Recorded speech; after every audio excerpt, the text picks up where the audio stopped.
Hey YouTube, Blackjacket1000 here, and today's episode will be on the Disconnector. But first, let's review what we have so far. So, we have the frame, and if we take these components out, we have the hammer right here, and the hammer strut, the sear, and finally the disconnector.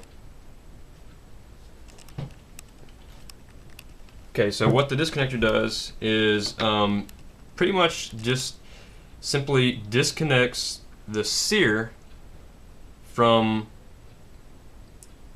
it disconnects the trigger from the sear. That's what it does, so that you won't be fully automatic and that you can reset the trigger. So I'll show you a short demonstration on what the sear and the disconnector together does. Let's see. Okay. I'm gonna get these pins that I have here. Try not to lose some of them. Okay. Okay, the disconnector goes inside the sear like this.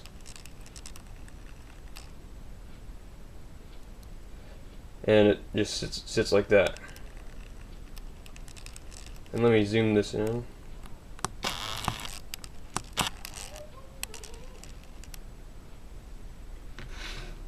Okay, so I think I finally figured out how to get my camera to focus. I hope. Well, it looks like it's not really focusing that good. Okay, well that'll be good enough. So anyway, I'm gonna put the pin through the sear and the disconnector, and put it in the little slot where it goes, and then get the hammer. Put the pin through the hammer. Put that in place. So this is what we have.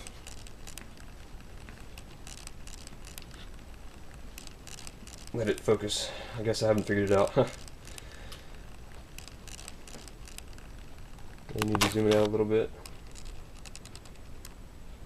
Okay, there we go. Okay, so basically what you have is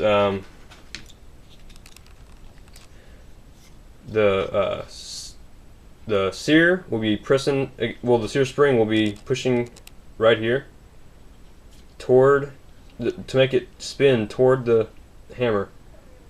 So my finger here is representing the sear spring,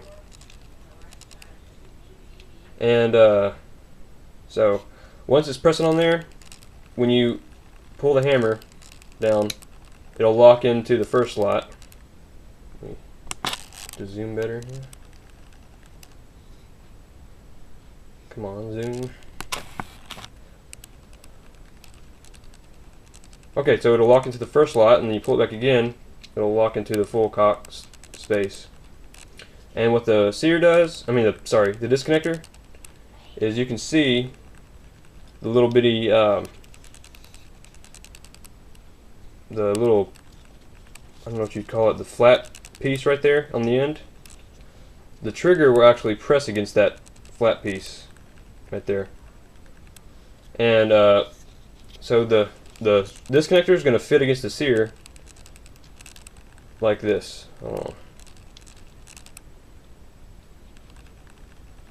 man, I wish I could get this to work.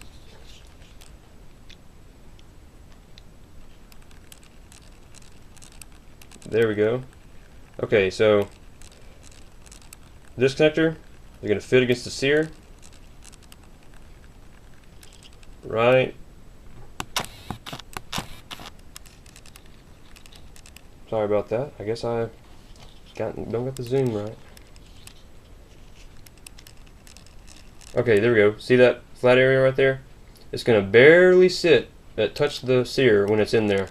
And then when the trigger pushes it, it's going to push on the disconnector, which is going to push on the sear and turn, and the sear is going to move out of that little slot right there, which is the spring. The main spring is going to push the hammer forward, and then the slide is going to move back and push down right here, which is going to be sticking out of the hole right there. That's the disconnector is going to be sticking out of that hole. So the slide is going to push down on there, which is going to disconnect the disconnector away from the sear right there, that little bitty ledge right there that I just showed you. If you would focus again, please.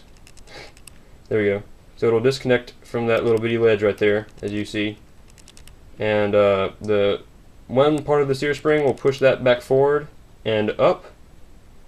And then the other part of the sear spring will push that, the sear, forward again against the hammer. So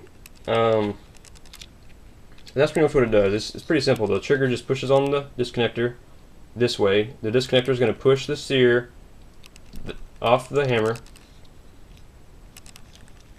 And I'll just go ahead and cock the hammer for you and put pressure against the sear to show you.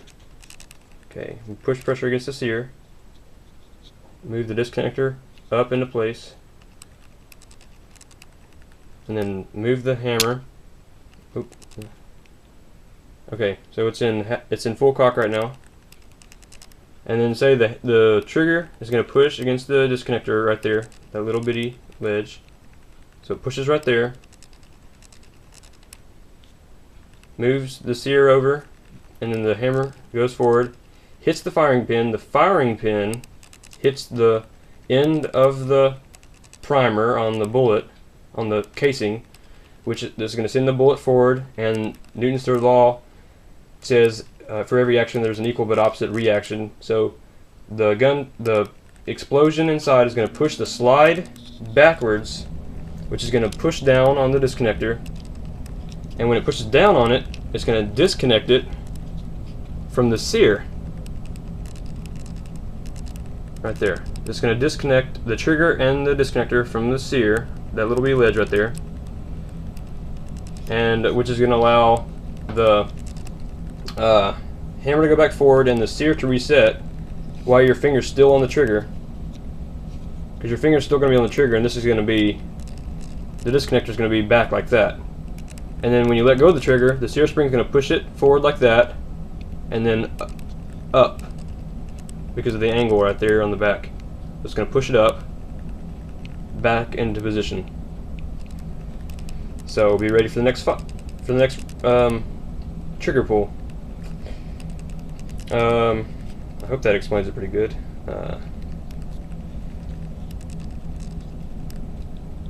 If I had the springs into place, then I could show you better, and I'll show you once we get to that part. I'll show you more in detail with the springs in place and everything.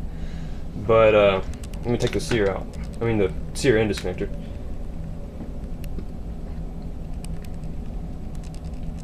So the disconnector has that little bitty angled piece right there, and what the angled piece does is the sear spring part of it is going to be pushing right there, and when it pushes, it's going to allow it to push that way. And since it's angled, let me put that down. Since the disconnector is angled right there, it's going to allow it to go up. So imagine something pushing right there from the side. Let me get something to push on the side.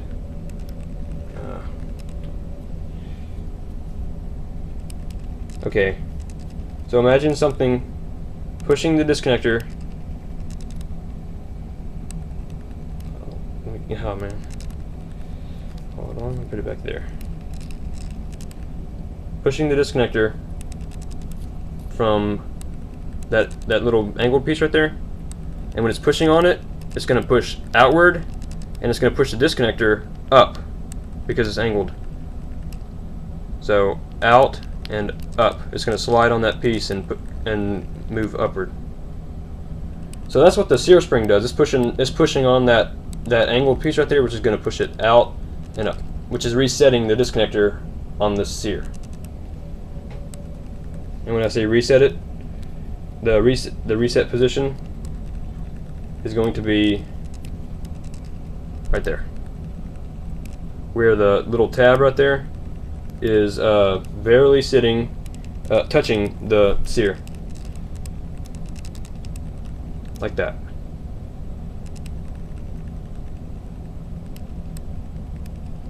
And so that's basically it. Now let me show you how to make let me show you how the disconnector is made. Okay, so I have the little drawing that I made here. So the disconnector,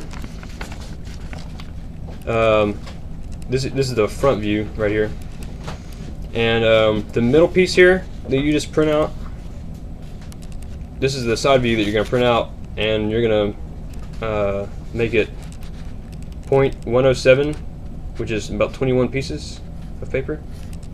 This middle piece here that goes all the way up and down, and then after you layer that 21 times, then you got this extra piece that's sticking off the sides there. I drew some dotted lines to separate the middle piece that you just made from this larger piece, two ends. And what you're going to do is get about 4 pieces of paper on each side and put it on each side, 4 layers on each side of this little piece right here. You're going to cut out. This little top piece is what adds on to the side, and you're going to cut that out 4 times, about 4 times, and put it on each side. And I would suggest putting those together first and then gluing them onto that, to make sure that each of them are 0.024 inches on each side, not together, 0.024 on each side, added on. And then the whole thing together at the top, this top part should equal 0.155 inches.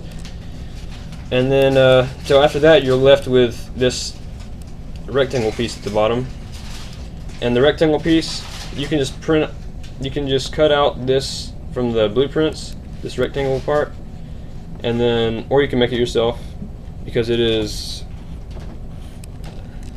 0.285 inches long, and the width of it is 0.035 inches, and that's about 7 pieces. But whenever I say something's about so many pieces or layers, I'm approximating, like that's what the calculation shows, but it'd probably be different for different people because the thickness of the paper and how much glue you use on the piece, because that's going to matter. So that's why I suggest that you measure it each time, like get your calipers and put it around the piece to make sure it's the right thickness. And you can see that upper piece that's a little bit thicker up there. Not too much thicker, but just a little bit. And you're going to want to round that upper piece around to make it round. And then as you're cutting out this side view to make this long middle piece, as you're cutting out this side view printout, go ahead and cut out the little square in the middle there, because that's what the pin goes through when you put it through the sear and the disconnector. They line up. So and make sure you get this angle right. Make sure you don't accidentally cut it too different from the blueprint. I don't see why you would, but it's important because what I explained earlier about the sear spring pushing against it, moving it outwards and upwards. So make sure you get that pretty correct. So that's about all for the disconnector. And of course, like on these smaller pieces, I usually get some super glue and coat it on there and put some baking soda lightly and sand it, and that really strengthens it a lot. This piece right here is probably the hardest to stick on there right. I just lined up, I just printed the blueprints off that little rectangle piece at the bottom, and you can see the little black area, that's just the blueprints, and I just lined it up and glued it on there and then covered it with glue and baking soda to make sure it stayed all around, but you can barely tell it's there. So that's all for this video, and I'll show you everything put together that I've got so far. Let me zoom this in a little bit.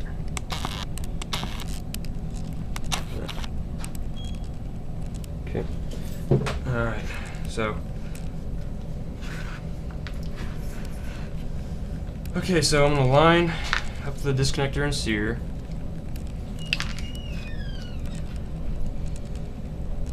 And they go together like this.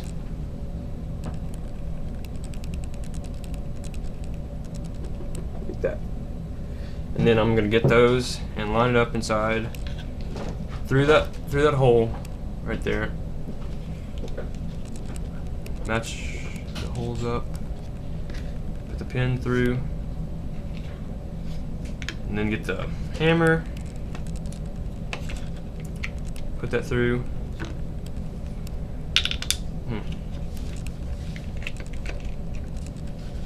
Then, oh, I forgot the strut.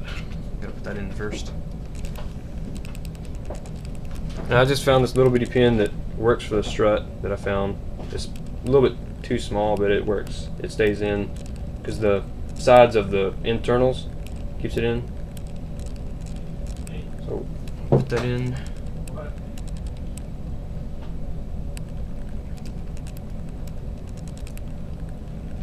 Okay, so I got that in that little hole right there, which allows this to pivot, the strut to pivot. And then I'm just going to place that in there. Get the pin, put it through. And the pins aren't cut, they're kind of sticking out, but that's okay right now. So this is what I have so far.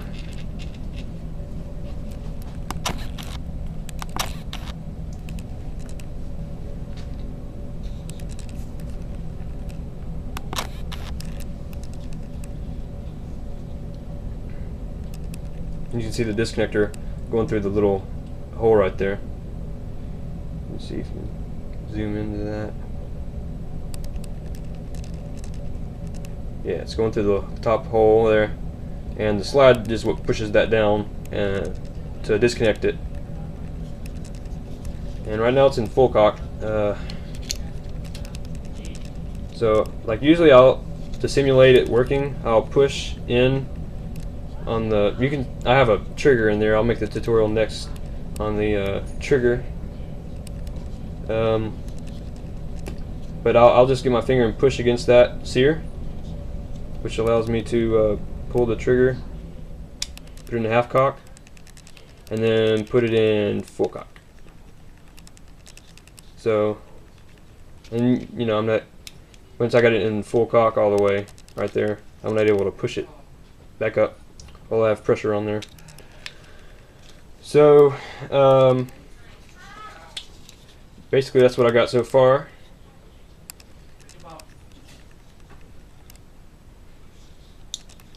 And so I'll be back next time for the trigger tutorial, I guess. And I contoured it a little bit more, made it round right there, and I don't know if you can see, I made it a little bit more round right there on the edge. So yeah, that's all for this episode. Thanks for watching, and stay tuned for next time.